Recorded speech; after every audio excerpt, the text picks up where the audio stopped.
आदाब, KP news के bulletin में आपका स्वागत है। मैं हिना शेख आपके साथ। आइए सबसे पहले देखते हैं मुख्य समाचार। मन्नाखेली में युवा नेता मोहम्मद फिरोज खान और मोहम्मद नवाज खान के हाथों एसएसपी न्यूट्रेंस रेडीमेड शॉप का किया गया उद्घाटन। चिड़गुप्पा में दरगाह हजरत सैयद सालार मखदूम हुसैनी का मनाया जा रहा है 4 दिवसीय वार्षिक उर्स शरीफ। बीआरएस के नेता केटीआर का संकेत, 2024 के लोकसभा चुनाव में तीसरे मोर्चे का नेतृत्व करेंगे केसीआर। महाराष्ट्र में आयुध निर्माण भंडारा परिसर में विस्फोट, कर्मचारी की मौत की खबर।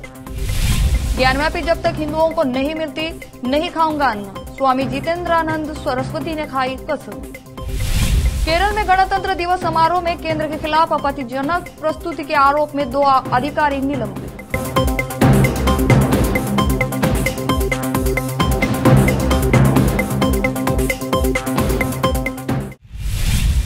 अब समाचार विस्तार से।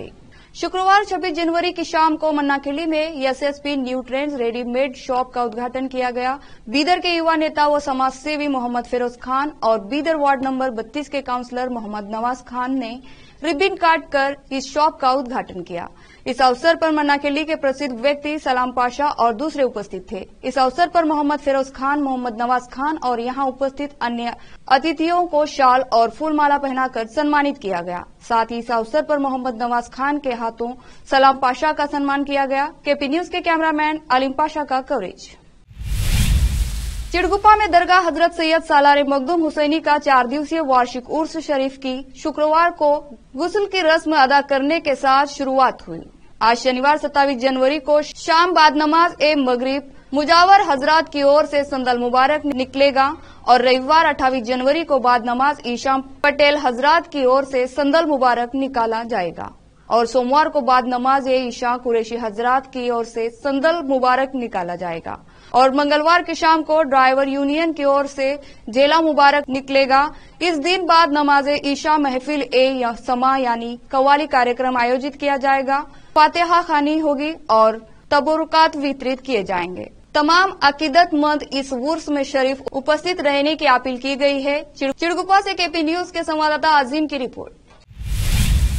पश्चिम बंगाल की मुख्यमंत्री और तृणमूल कांग्रेस प्रमुख ममता बनर्जी और पंजाब के मुख्यमंत्री भगवंत मान के लोकसभा चुनाव अकेले लड़ने के बाद से इंडिया गठबंधन में दरार पड़ चुकी है। इस बीच भारत राष्ट्र समिति बीआरएस के केटीआर के नाम से मशहूर नेता केटीआर रामाराव ने तीसरे मोर्चे की संभावना का संकेत दिया है, जिसका नेतृत्व पार्टी प्रमुख और तेलंगाना के पूर्व सीएम के चंद्रशेखर राव केसीआर करेंगे। एक इंटरव्यू में केटीआर ने कहा, अगर भारतीय जनता पार्टी को रोकना है तो लोगों को केसीआर, ममता या केजरीवाल जैसे क्षेत्रीय नेताओं का समर्थन करना चाहिए, क्योंकि कांग्रेस बीजेपी को नहीं रोक सकती। एक तरफ राहुल गांधी भारत जोड़ो कर रहे हैं, लेकिन दूसरी तरफ भारतीय गठबंधन में मतभेद पैदा हो रहे हैं।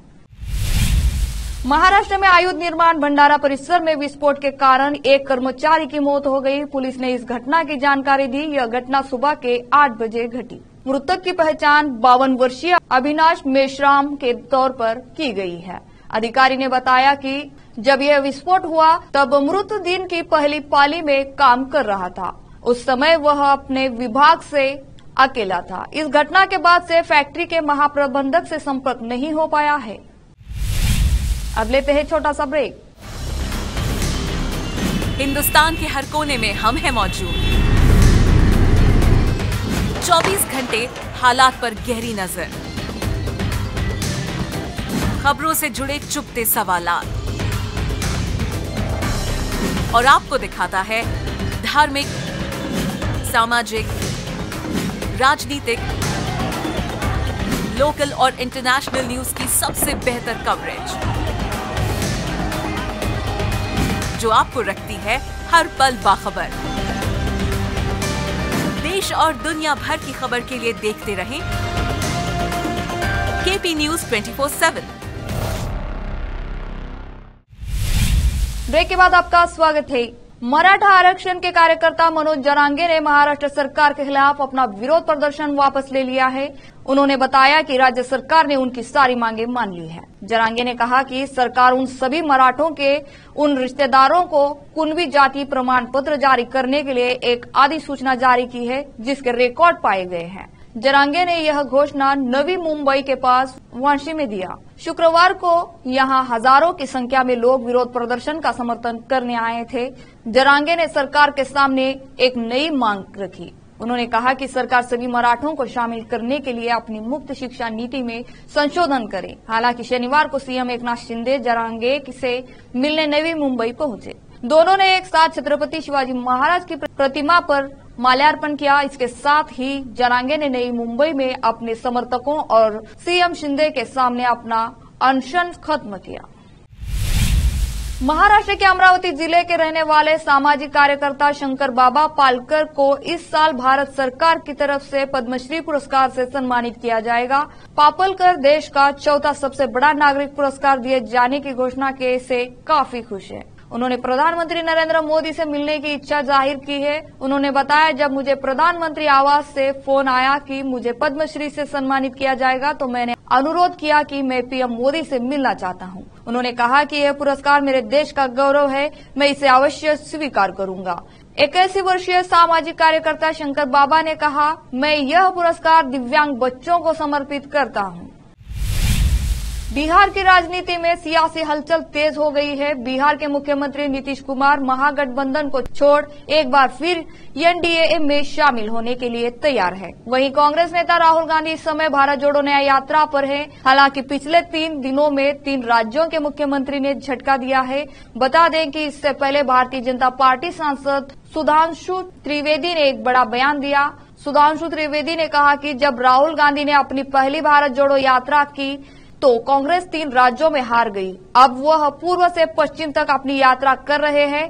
उनके INDI गठबंधन सहयोगी पश्चिम बंगाल में, टीएमसी पंजाब में आम आदमी पार्टी कहा कि वे अकेले चुनाव लड़ेंगे। वाराणसी के ज्ञानवापी परिसर को लेकर ASI की रिपोर्ट आ चुकी है, जिसमें दावा किया गया है कि मौजूद मस्जिद जहां बनी है वहां पहले हिंदू मंदिर होता था। ज्ञानवापी के सर्वे के दौरान 32 ऐसे सबूत मिले हैं जिससे इस बात की पुष्टि होती है कि मंदिर के अवशेष ज्ञानवापी परिसर में हैं।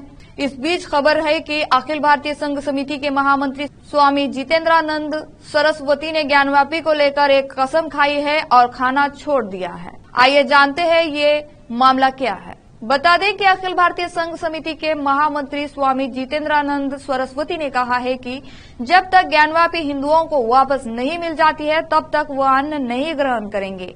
अपना जीवन चलाने के लिए अब से वह दिन भर में केवल 1.25 लीटर दूध का सेवन ही करेंगे। ज्ञानवापी मिलने तक वह अन्न को त्याग रहेंगे। फिर से लेते हैं छोटा सा ब्रेक। हिंदुस्तान के हर कोने में हम हैं मौजूद। 24 घंटे हालात पर गहरी नजर, खबरों से जुड़े चुपते सवालात और आपको दिखाता है धार्मिक, सामाजिक, राजनीतिक, लोकल और इंटरनेशनल न्यूज की सबसे बेहतर कवरेज, जो आपको रखती है हर पल बाखबर। देश और दुनिया भर की खबर के लिए देखते रहें KP News 24/7। ब्रेक के बाद आपका स्वागत है।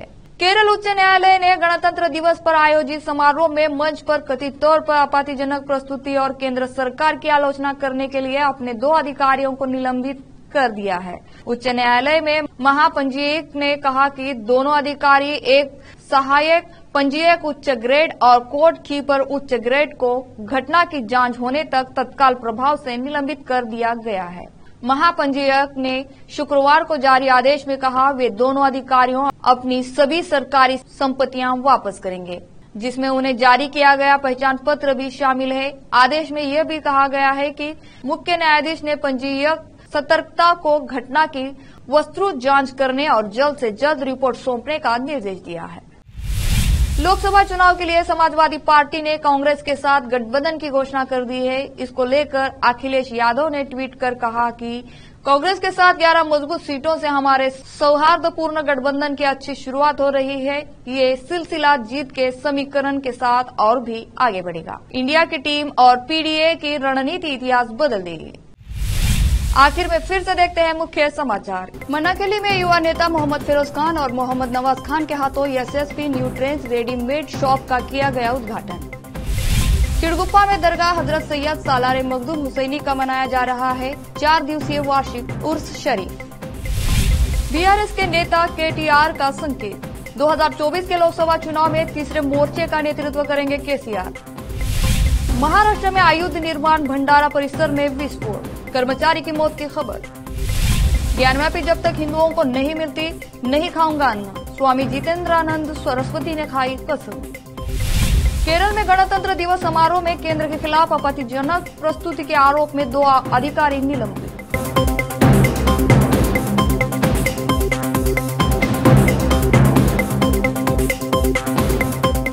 केपी न्यूज के बुलेटिन में आज इतना ही। देश और प्रदेश के समाचारों के लिए देखते रहिए आपका अपना चैनल केपी न्यूज 24/7। धन्यवाद।